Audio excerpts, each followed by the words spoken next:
Terima kasih Anda kembali bersama kami di Kompas Malam. Saudara Presiden Joko Widodo kembali meminta relawannya agar tidak terburu-buru dalam menentukan figur yang akan didukung di pemilu 2024. Hal ini disampaikan Jokowi saat membuka Rakernas 6 Projo di Indonesia Arena, Jakarta.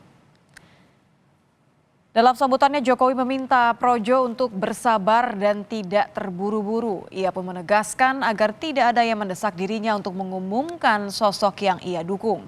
Pasalnya orang yang dimaksud pun tidak ada di Rakernas ke-6 Projo.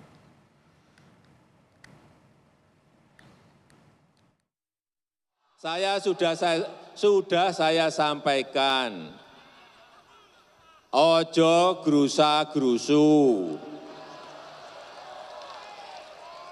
Yang kedua saya sampaikan ojo ke susu. Yang ketiga saya sampaikan jangan tergesa-gesa. Nanti kalau sudah tiba waktunya semuanya akan tahu.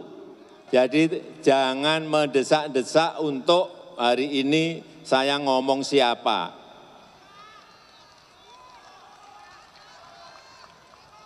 Karena juga orangnya nggak ada di sini.